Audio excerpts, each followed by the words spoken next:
The person that you're speaking to has been let down by a professional.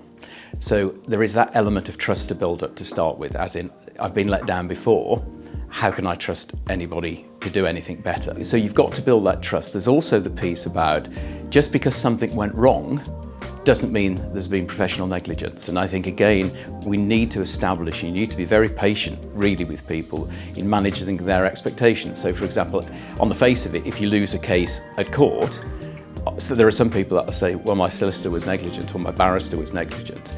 They could have done the best job in the whole world. It could have just been that that case is not something that could be proven. It may be that a consumer comes and has said, I've been let down by my solicitor because they've missed a limitation date.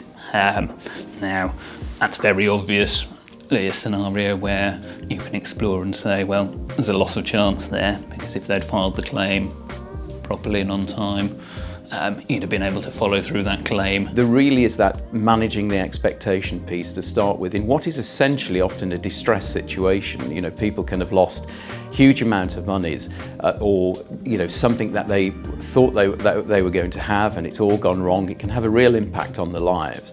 But I think there's no point in just rushing into things and saying, yeah, that's fine, we'll pursue that for you, and then telling them X months down the line, well, actually, you're only going to get 30% because you're often looking at a loss of chance, because if something's gone wrong, it doesn't necessarily mean that had the solicitor or the accountant or whatever done it correctly in the first place or performed as best they can, that you would have got the result you wanted.